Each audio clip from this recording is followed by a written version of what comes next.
anniversaries, recipes, musical scores, flowcharts. All of these things and more combine to help bring the lives of composers and musicians alike alive in a new and exciting way, courtesy of two exciting artists. Tom Allen's Classical Musick Almynack, a compendium of classical curiosities calendrically catalogued, invites readers on a year-long journey alongside the living history that is classical music. The book, which for our YouTube audience I'm holding up for everybody to see, is a collaboration between the venerated broadcaster and illustrator Ian Bell. Tom Allen joins us to tell us a little bit more about his Classical Musick Almynack. Nice to see you, sir. And you, Nolan, as always, thanks. So what prompted this compendium in the first place? What compelled you to catalog these classical choices so completely? Excellent alliteration.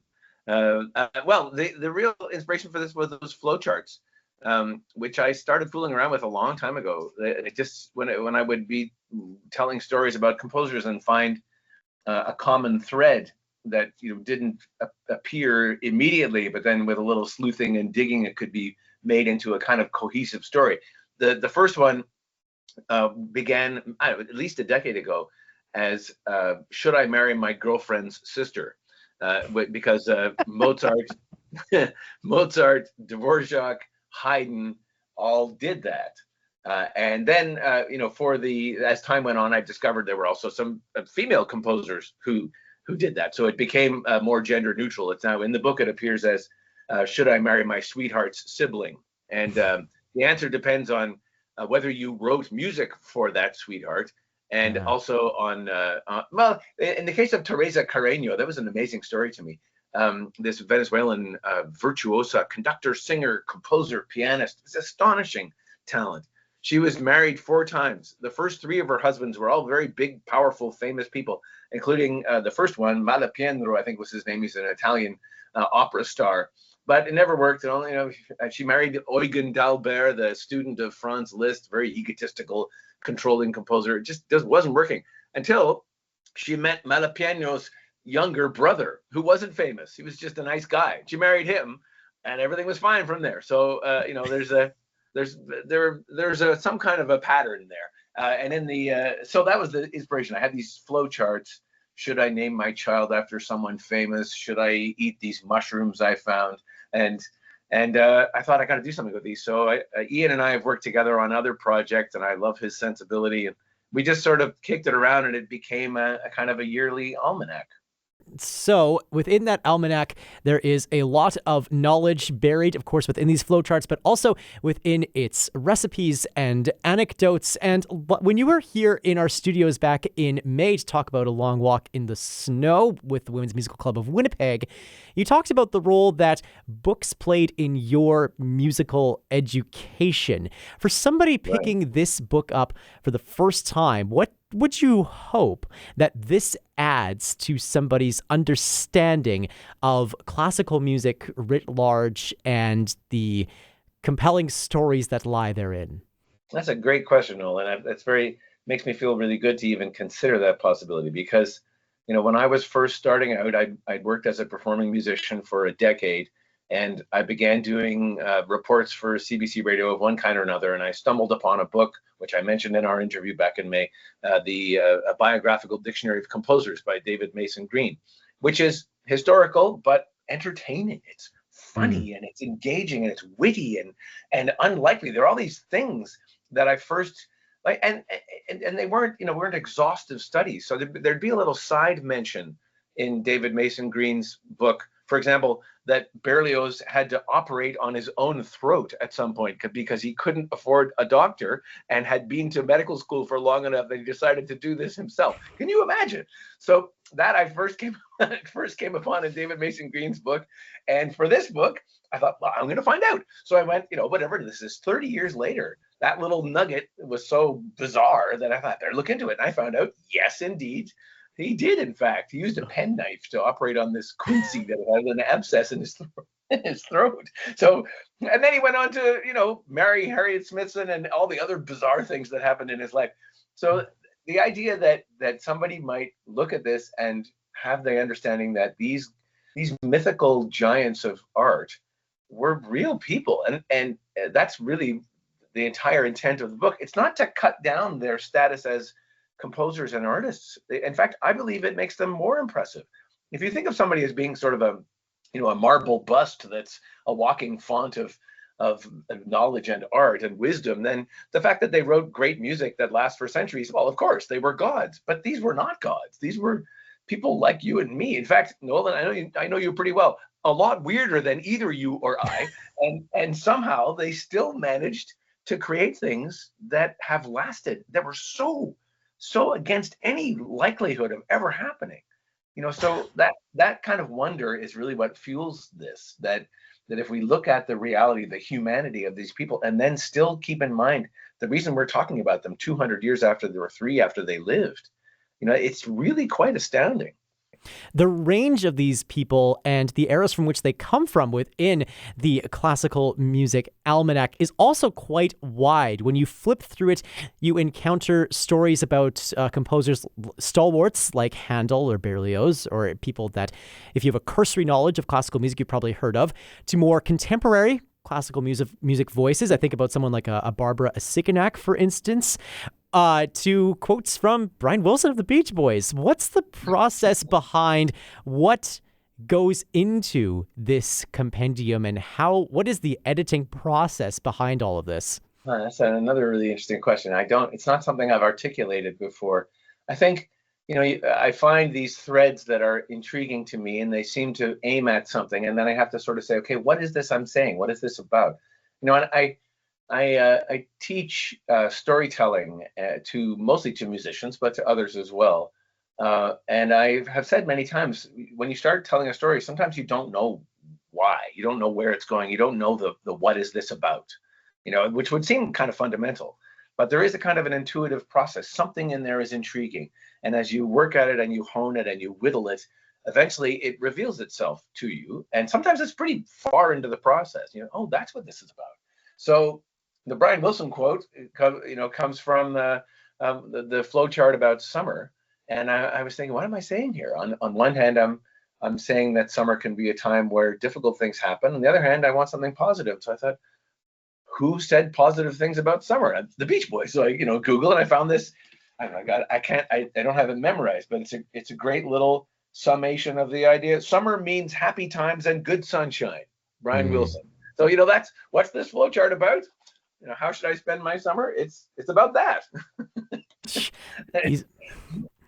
Easily done. So within all of that, I should give you the corollary too. It's either about Brian Wilson's quote, "Summer means happy times and good sunshine," or it's about Anton Chekhov's quote, which is, "People don't notice whether it's winter or summer when they're happy." Also true. A juxtaposition that could only seemingly exist, it seems, within the pages of the Classical Music Almanac. Yeah, there are any other collaborations between Chekhov and Brian Wilson that I'm aware of. We'll make it one of your next shows, perhaps. We'll turn into the Beach Boys See the Seagull or something like that. So within all of that, we have the art of Ian Bell, which helps to bring these flow charts, these recipes, all of this to life. How does this collaboration first take place, and what do these drawings, which are very what's the word, apothecatorial maybe in their nature, how do these bring the stories and the experiences of these voices from classical music to life?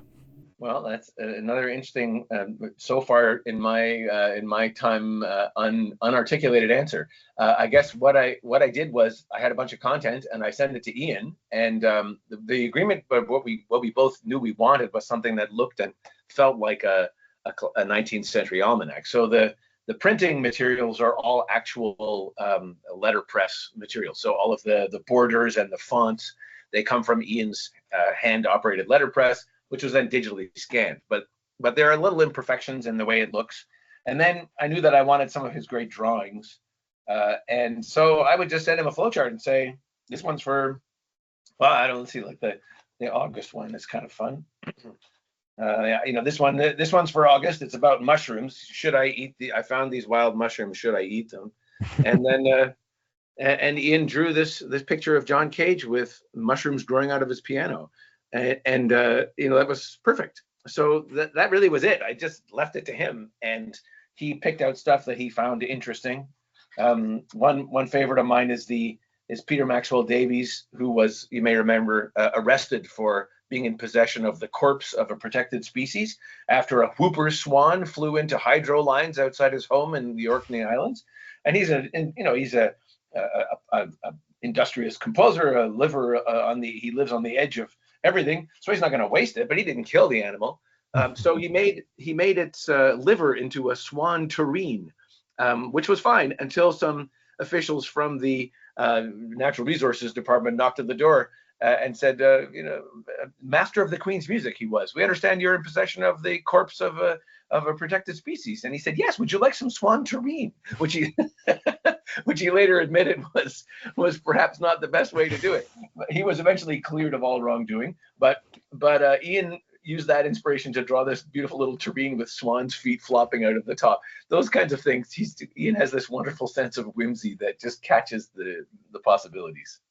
I would imagine, given your penchant for storytelling and continuing to spin out the yarns that you do, that there's probably a nugget of inspiration within Ian's drawings that then inspire you in turn. When you see these works of art within your book, illustrating the stories and experiences of the composers, what then are you taking from that experience and hoping to maybe explore further about these stories? I think it's probably the way we made this book. Ian's illustrations were sort of the first response, the first reader's response. And Judy, his wife, who is part of this as well, she came up with a lot of interesting little things.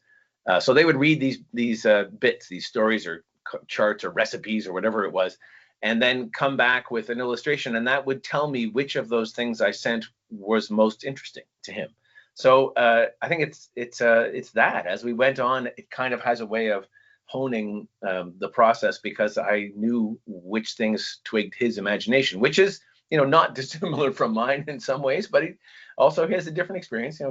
He came to his career as a storyteller and a folklorist and an artist from a very different path than I did. So, it's been a really interesting feedback process to see what produces results from Ian. Mm-hmm. This book only contains enough information for 1 year. Are there enough stories in your catalog that perhaps we can expect another Classical Musick Almanac in forthcoming years? I think so. I mean, I keep thinking of stuff that I could have included and didn't.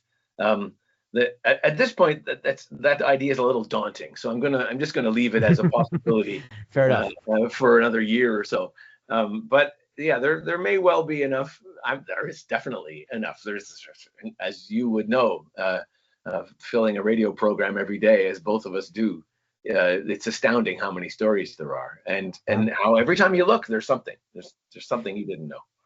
You can hear those stories with Tom Allen on About Time, which airs from noon to 3 here in the Central Time Zone, or pick up your own copy of the Classical Musick Almanack. It's available through Long & McQuaid or on Tom Allen's website. We'll link to both at our website later on today, classic107.com, and the Classic 107 app. Tom Allen, it has been a real joy to have you with us here again to tell us more about this book. Congratulations on its release. Thank you, Nolan. It's always a pleasure to see you and talk to you. Thanks very much.